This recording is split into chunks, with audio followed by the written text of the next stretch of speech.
Hey, this is James Valvis coming at you with a new Poepinion, the only show on the internet where a Edgar Allan Poe takes over the body of a semi-bright guy in Issaquah, Washington, if he's even semi-bright.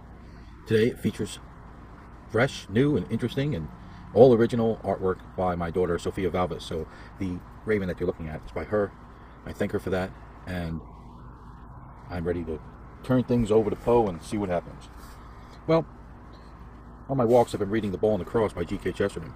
I've been meaning to do a Poepinion on the C.S. Lewis book I read, which was a book of essays, but it just seems too much. It seems like each essay would probably deserve their own Poepinion, and maybe I would do that, but maybe not. I'm kind of moved away from that so long now that it just seems like I couldn't even do the things justice without rereading them.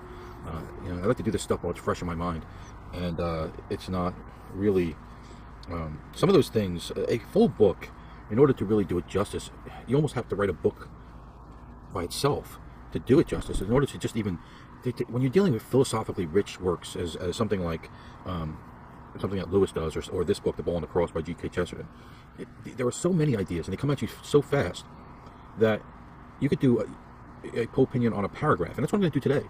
I'm just going to handle one little small section of the book. I'm not even done reading it yet. I just felt like I had to get this out there, and maybe I'll do another one on the whole book later, or certain sections that I feel are important, or maybe just a quote that I think is important. But right now, I just want to deal with this one part, and I just got done reading it, and it's about 57% of the way through it. I read on a Kindle, so it's, you don't get the pages. You get, like, your location 1915 of 3404. If that means anything to you, it probably doesn't, and nor should it. But anyways, I'm about 57% of the way done with the book. Not a very long book, but it's it's moving along. And I guess I'm on chapter 17 or 18 or thereabouts. But so let me read you this little excerpt from that I'm going to talk about. But before I do that, I just want to give you a brief overhaul of the novel. In the novel, one man, a religious man, a Scottish Catholic named McKeon, comes across a place by an atheist, a publication place by an atheist who has insulted the Virgin Mary, and he smashes the window. And the two men, one called Turnbull, and the other that's the atheist, and the other is McKeon, decide to fight a duel because he's insulted the Virgin Mary, and he wants satisfaction. But they're living in a time when duels are frowned upon, and so they keep getting thwarted every time they try to fight. They try to fight, and something happens. They try to fight, and something happens, and then all kinds of circumstances keep them from crossing swords to the point of death for one or the other, or both. And so they come to this island, and they go into hiding because the whole country is looking for them. All of England is looking for these two men who are sworn to kill each other. And they're kind of traveling, trying to find a place where they can finish their duel. And so they come to this island, and the atheist Turnbull meets a nice religious girl. They're holed up with a guy, and he's met this daughter who's a nice religious Catholic girl, and he's been going to church with them just to kind of put up this facade, this fake persona, so that he can hide out and they can finish the fight, and take the heat off themselves somewhat. So while he's doing that, the woman and the atheist go to church, and he says to her, Evan McKeon said there is a God. Went Turnbull stubbornly, and I say there isn't. He's confessing to her now because he's kind of fallen in love with her, but at the same time he wants to he just wants out with it. He wants to tell her that he's not this religious guy she thinks he is. Evan McKeon said there was a God, went the other stubbornly, and I say there isn't, and I have come to fight for the fact that there is no God. It is for that I have seen this cursed island and your blessed face. You want me to really believe, said Madeleine with parted lips, that you think? I want you to hate me, cried Turnbull in agony. I want you to be sick when you think of my name. I am sure there is no God. But there is, said Madeleine, quite quietly, and rather with the air of one telling children about an elephant. Why, I touched his body only this morning. You touched a bit of bread, said Turnbull, biting his knuckles. Oh, I will say anything that can madden you. You think it is only a bit of bread, she said, and her lips tightened ever so little. I know it is only a bit of bread, said Turnbull with violence. She flung back her open face and smiled. Then why did you refuse to eat it? She said. James Turnbull made a little step backward, and for the first time in his life there seemed to break out and blaze in his head thoughts that were not his own. Now, that's an interesting little paragraph there. That's a little interesting scene between these two characters. So what you have is the atheist Turnbull, who is such an atheist that he's started up this rag, and he goes around demanding everybody not believe in God because God's garbage and God's idiotic, and the thought of God is idiotic. And yet when it comes time to just eat the Eucharist, he can't bring himself to do it. Nor can he bring himself to like take it and put it on the ground and step on it or something like that.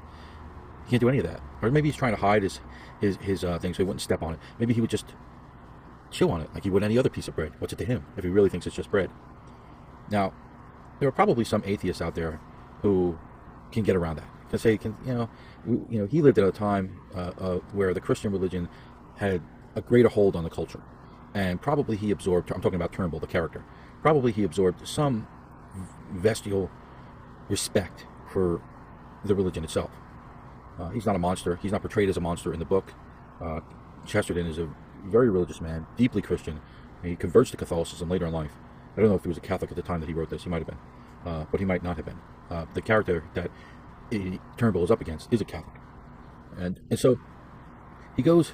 But even though modern atheists might be able to eat the bread or do something horrible to the Eucharist, even if they do that, you still have in the end the complete and total rejection of their own atheism. In fact, now let me explain what I mean by this. If you read Nietzsche, you understand that to give up God is to give up morality. To give up any morality except for the morality of power. The only thing that matters in the world is to gain power. That's it. That's all that matters in life. The more power you have, the better off you are. Nietzsche calls this going beyond good and evil. The transmortification of values. To go beyond values, to go beyond good and evil. The real person who has given up God will say, there is no morality. There is only the morality of what I want. That's it. That is the only morality there is. What I want. It is completely selfish morality. In a way, the best atheist that I know of is Ayn Rand. Ayn Rand is as pure an atheist as there is. She really believed in the perfect selfish philosophy. Now, Ayn Rand was not wrong in a lot of things that she believed, but she was wrong, but she was an atheist in true form. And so was Nietzsche an atheist in true form. To be an atheist is to say that values don't exist. Morals don't exist. Or if they exist only at your pleasure, only at your own power to make up your power. But is that what we find with the modern atheist? Do we find atheists who say, it doesn't matter if you help the poor. It doesn't matter if you kill the Jew. It doesn't matter if you're a racist and you run around screaming the N-word all over the place. What does that matter? There is no God. There is no rules. There is no rule or rules. There is nothing to hold you back from whatever you want to be. From the regular person who goes along because it suits them, to the most heinous, horrible individual you can imagine. Jeffrey Dahmer, mirroring Dostoevsky's guy, Raskolnikov, I can't pronounce his name, the guy from Crime and Punishment, the main character. He mirrored his statement when he said, if there is no God, then anything is permissible. Now, I'm sure that Jeffrey Dahmer got that from Dostoevsky because he wasn't smart enough to think of it himself. But that is the ultimate in atheist thinking. Do what you will shall be the whole of the law.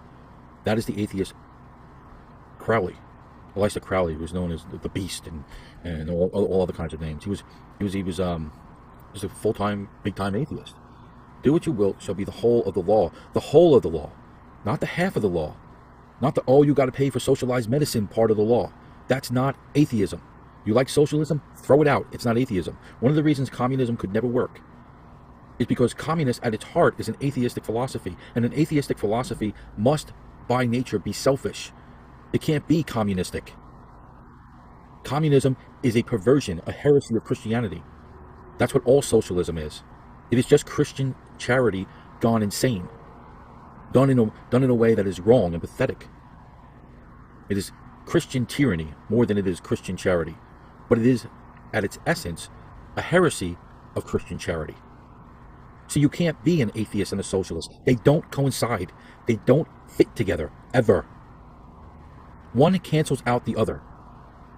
And so when we see that Turnbull could not eat the bread, it's the same with the atheist. It's the same with the new atheists who scream up and down that there is no God and then demand you act as if there is one. And that's true of Dawkins. That's true of Hitchens, Harris, Dennett, and all the rest of them. This is the thing, this is the idea that ultimately turned me away from atheism, because I knew that there was a law. I knew it was wrong for me to kill my child and eat her. It wasn't wrong sometimes. It wasn't wrong just in some cultures. It was wrong. It was always wrong. There was never a time it was right. And if there's a law, then there's a lawgiver. Period. And even Turnbull, who has set up his whole life to dismiss the idea of God, even he knew it. And so does Dawkins, and so did Hitchens, and so does Harris, and so does Dennett, and so does every other atheist you'll ever meet. Except the truly most horrible of them, like Jeffrey Dahmer. This is James Valvis. I hope you liked this conversation. I've got my body back now, taking it back from Mr. Poe. A little too bright for me. And, well, I thank you for listening, as always, and God bless you.